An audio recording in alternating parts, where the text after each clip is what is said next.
can't believe that it's already been 6 months since we first saw the GWM Aura all the way in Shanghai, China.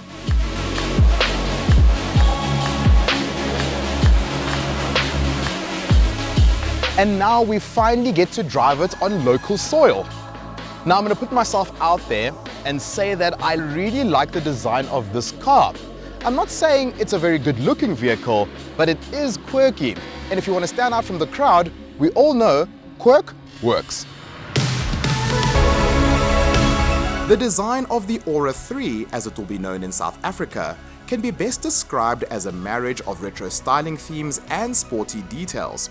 Heavily curved flanks and frog-eye headlamps invoke cars from the 1940s, while this GT version is festooned with enough red accents to put a GTI to shame.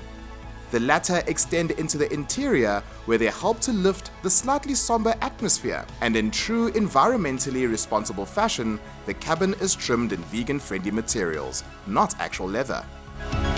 The retro styling carries on into the inside of the car, and as you can see, it's quite pretty in here, and it's very minimalistic too.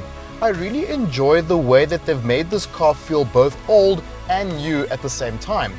What I do enjoy is that the materials that they've used are very good. On the dashboard, on the steering wheel, the seats, the armrest, everything feels quite good to touch. But then at the same time, you then get harder plastics around this gear selector surround, and over here on the dashboard, and over here on the door handles. So it's a very nice interior and it's good quality, but there are materials here and there that do disappoint you ever so slightly. But if you do choose to ignore that, you'll see that this is a very nice place to be sitting in. This Aura is also a very smart car. I've got this 2-in-1 screen where on the right hand side I've got my digital instrument cluster, which gives me all the relevant information I need about the car. And then on the left hand side I've got my infotainment screen. And this infotainment screen works really well. It's intuitive and it's fast. But one thing I really do enjoy is the power assistant, which allows me to customize how I want my car to charge. So for instance, if I quickly pop into the shops for a coffee, I can tell the vehicle to charge up to 50% so that when I come back, I've got a bit of a power boost and then I can carry on with my life. One thing that sets this car apart from its biggest rival, the Mini Cooper SE, is the fact that you've got 2 back doors and decent space at the back. You do see that you're in an electric car when you're sitting in here, because my feet are sitting quite high because of course the battery sits at the bottom of the vehicle. In terms of practicality, you don't have aircon vents at the back, which is a bit of a shame, but you do have one USB port for somebody to charge should they need to boost up their phone.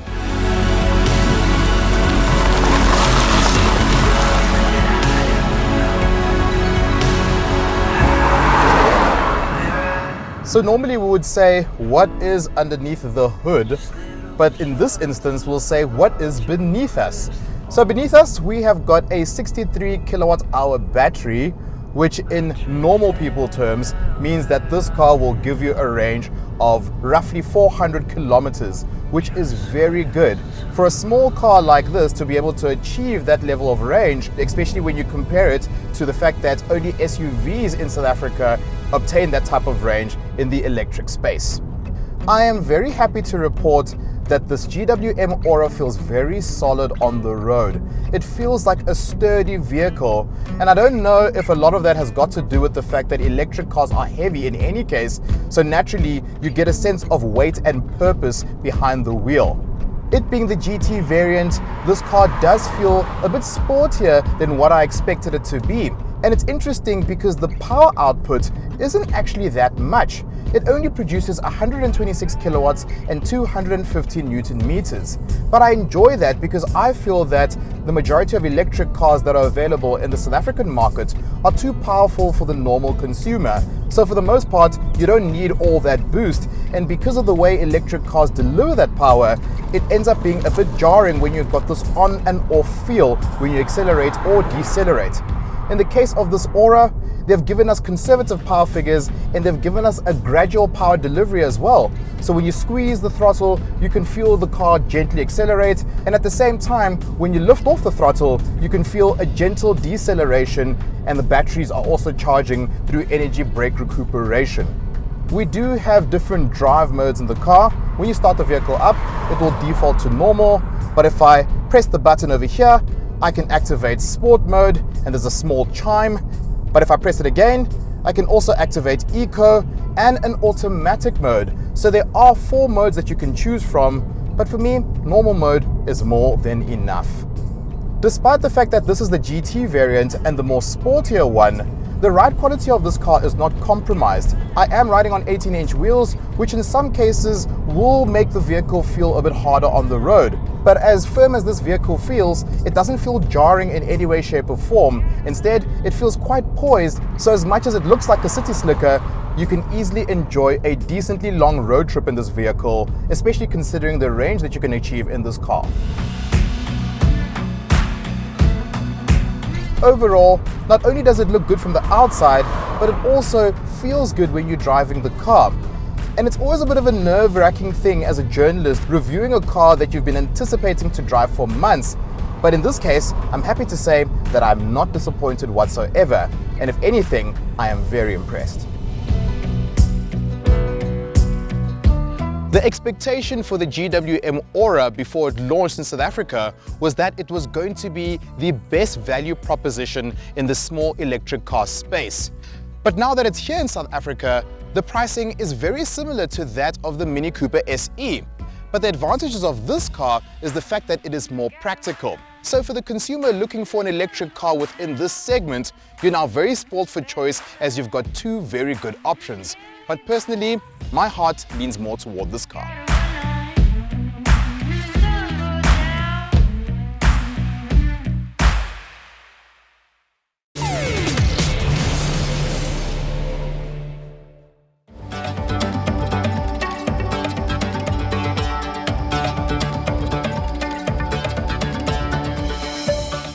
You're watching Ignition GT. Welcome back.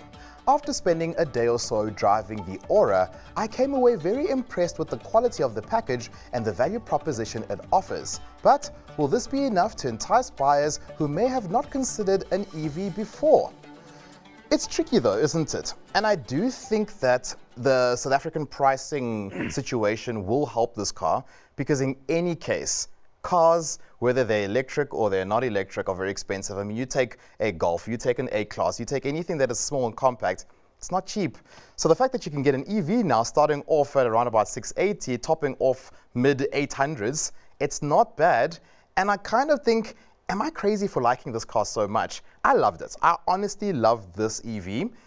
But what did you guys think? Yeah, same. I actually think we need to take our hats off to GWM for what they managed to do with the pricing, because EVs come with a lot of stresses, especially living in our country. There's ESCOM and people are saying infrastructure. But another thing is the price, because EVs are so expensive that they're not at arm's reach for many people. So what GWM did with the Aura is very interesting.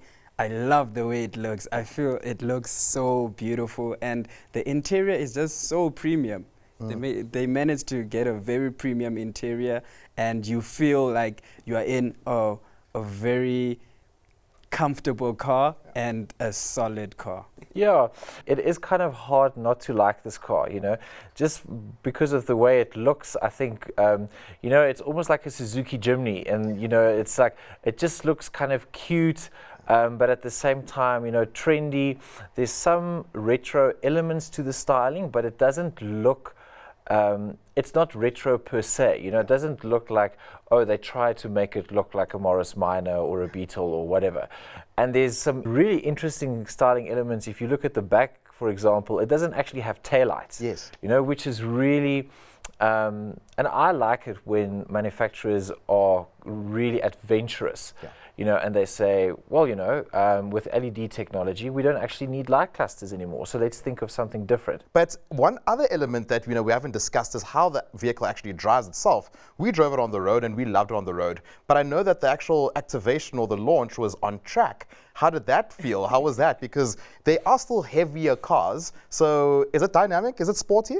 So that's the thing. I wouldn't say it's a track car, but the way it handled itself on the track was so amazing. It was surprising, and I never expected that at all. We got on the track when we going into apexes. It's so dynamic, and it's a very agile car. It's a very agile car and a very solid offering.